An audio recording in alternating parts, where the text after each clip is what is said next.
Ooh, look at the eye makeup. I'm feeling it. I'm feeling this sort of holographic, is it holographic? Duochrome. Loving it. Hey guys, welcome back to my channel. It's a cold day today and I've had a bath because it's so cold. And I put the heating on and that's like proper autumn time when you put the heating on. Yeah. It's not great. And you might be like, whoa, the eyes, what's going on with the eyes? But I did just film a reel, or it's going to be a reel, and that would explain the eye situation. So today I'm doing a video on 3 things I wish everybody knew about mental health. As we know, mental health is still quite a taboo subject for a lot of people. And I think whilst there is progression, I do think it's talked about so little, and you know, there's still a lot of shame and stigma, and yeah, so here's why I'm talking about it, because that's my purpose in life. If you have experience in it, you might as well use it to help, you know, help other people understand it. You know what I mean? Yeah, anyway. So the first thing, if you see me looking down, it's just because I'm looking at my phone, because I wrote it all on my phone. So the first thing is, just because you can't see it doesn't mean it's not there. So distress cannot be seen with the physical eyes. The physical eyes? Yeah, no, the naked eye. So we see people laughing on Instagram and smiling and posting pictures of themselves where they look happy. But as we all know, like, pictures, I don't know, I'm starting to think they're just like 99% lies. I was talking to a friend recently and she was like, I've left Instagram because I kept seeing pictures of my friends' lives, you know, all like perfect and posed and all this. And then they'd phone me up and be like, I'm so depressed, I'm so unhappy. And my friend would be like, that's not what you were saying here. That's not what you look like. You look fat, like you're having a great time. And I think we're all guilty of this, like posting stuff online. I know I am. And I smile a lot, and like obviously I'm quite cheery when I'm on here, and I take selfies on all this. And whilst that is a part of me, it's a part of me. It's not my entire being. And just because someone acts one way in one situation, it really doesn't mean that's how they're going to act in every situation. And I see nowadays people on Instagram, typically the younger generation, sort of filming themselves when they're in a really distressed moment. So they're like crying or screaming or like, you know, really quite intense emotional feelings. And this is just so bizarre to me. I mean, to think that we are at a point in our society where like we feel like we have to actively post videos of ourselves online showing how upset we are, like with visceral tears. I just think like, man, that's not a good time. Like, this is not a good society. If you want to be crying, like, you don't want to be crying to the whole internet. You want to be crying to someone you love and like you feel safe with. And yeah, it makes me feel sad to know that people like, I don't know, want to feel they have to do that, basically. I have tried to film myself crying. It did not work because I was like, record, and then I couldn't cry anymore because I was like, this is not my vibe. And I'm not saying don't do it, but like, it's just such a weird concept to me that that's where we are at as a society, when people have to prove that they feel a certain way and that they act a certain way. Distress can be expressed in very drastically different ways, such as crying and screaming, to like the other end of the spectrum of like dissociating, and people in distress are often either not believed or they're questioned.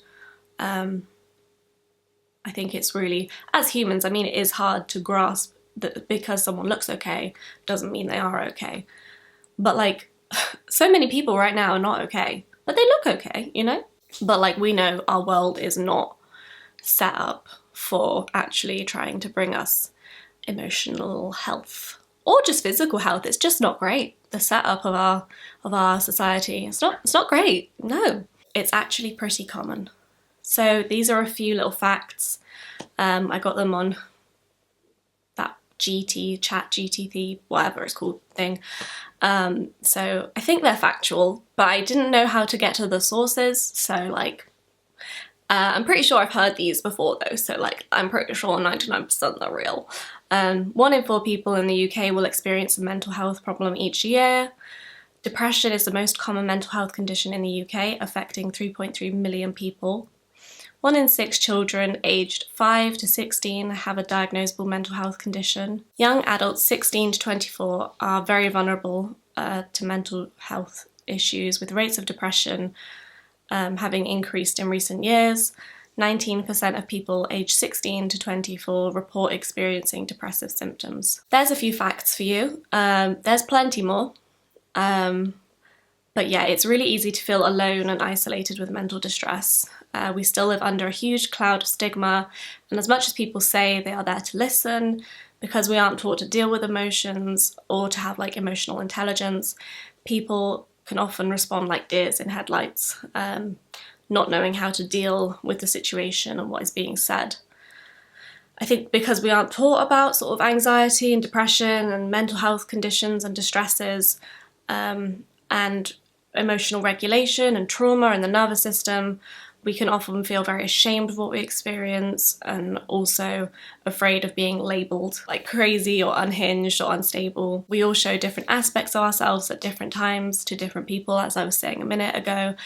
And there was a time when I had to go to the hospital to receive some physical care, and I was there till 1 a.m. and then I had to get up at 6 a.m. to go to study. And I was, very social and like got on with the study and like, was a very different person to who I was at 1 a.m. in the night before. Obviously, therapy itself largely tends to be one-on-one, potentially unintentionally ignoring a big part of mental health recovery, which is connection and support. Group therapy, especially in-person group therapy, is much harder to come across, and of course is an additional cost on top of individual therapy. Again, which is expensive and not many people can afford. So an important thing to know is that you really aren't alone if you are experiencing mental distress. I felt very isolated with my mental health for a long time, and I sometimes still do, so it doesn't, it's not something that just goes away. But I feel it sometimes, I do. But I think I have to try and remind myself and be like, no, there's so many people who are going through the same things. You just maybe don't hear about it because people are still like feel ashamed and there's still a stigma around it. Trying to explain my experience to new people in my life is still very difficult and fraught with the fear that they won't understand or that they will decide it's too much for them or it's too unknown to them. So yeah, it's not uncommon to experience mental distress, and if you do, you're not alone. And my third little thing I'd like people to know about mental health is, instead of trying to fix someone in mental distress, please listen to them. I think one of the most powerful things you can do for someone in distress is to listen. And this could mean saying something like, I'm here to lend an ear. If you want to vent, cry, break down, talk about what's getting to you, even if you've said it like a million times before, and then proceed to actively just sit there and listen and hold the space for them, which of course we're not taught to do in school, because why aren't we taught emotions in school? Like, why was I taught algebra that I've literally never used? I don't need to know a plus b plus c squared. Like, if I do division, I do it on my frickin' phone, because, unless it's like a whole number, an even number, I'm like, unless it's divisible by a number, I'm like, can't do that in my head. But anyway, that's not the point. So I think, we're not taught to do that, so it's a process of learning, and it can be difficult because it can be a lot. But yeah, I think there can be a tendency to want to like butt in and come up with a solution, or to like chastise them for being too critical on themselves, or even take their emotions on as your own, which can be a little bit tricky, because then if you start to experience sort of distress, the person who was originally in distress can start to be like, oh no, I've caused someone else distress by being distressed, and now I want to look after them, but I can't look after myself. So it's a learning process, and it takes time and patience, and I'm very grateful to everybody who can do it for others. For people who do it for me, I think it's really, it's invaluable. It's crazy how much it means to people in distress if you can just hold the space for them. So if you are able, simply listening can be hugely beneficial. Offering space for someone is something we need to be careful with though, as if we are not feeling our best ourselves or feeling overwhelmed or anxious, it might not be the best time to try and help someone else. It's also important to say that we know talking can be really beneficial when someone is in pain, because then they tend not to feel like they're drowning on their own. You know, someone is offering them some wood. This is a Titanic. Some wood, like a life raft. Just, you know, one of those dinghy things. What did I write down here? A life jacket. They're offering them a life jacket, even if they can't get them out of the water, you know?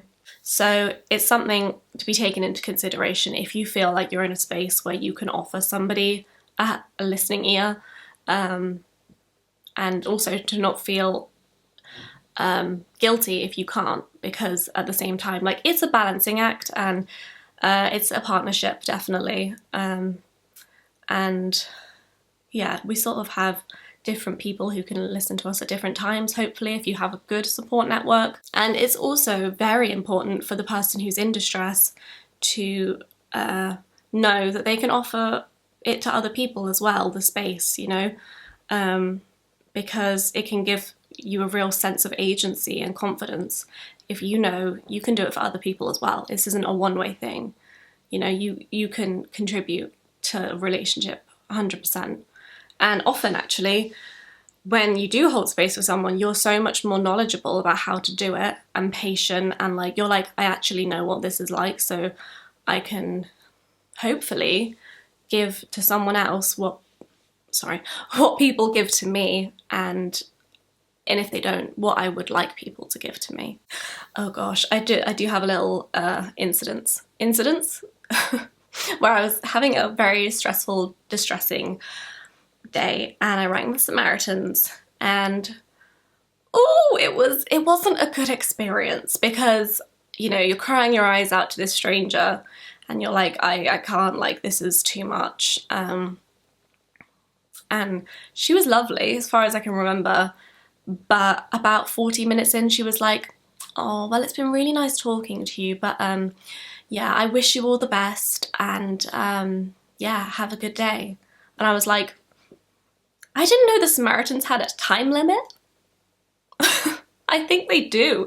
I think if they realize you're not, like, critical, they're gonna be like, I know they're a charity, and I'm not bitching on them. I'm just saying, in my experience, I didn't have a good experience. And I also had one experience where I text those helplines that you can sort of text, and they're like, you know, get support for free, you know, and it came back like 2 days later, and I was like, well, I'm kind of out of the distressed moment.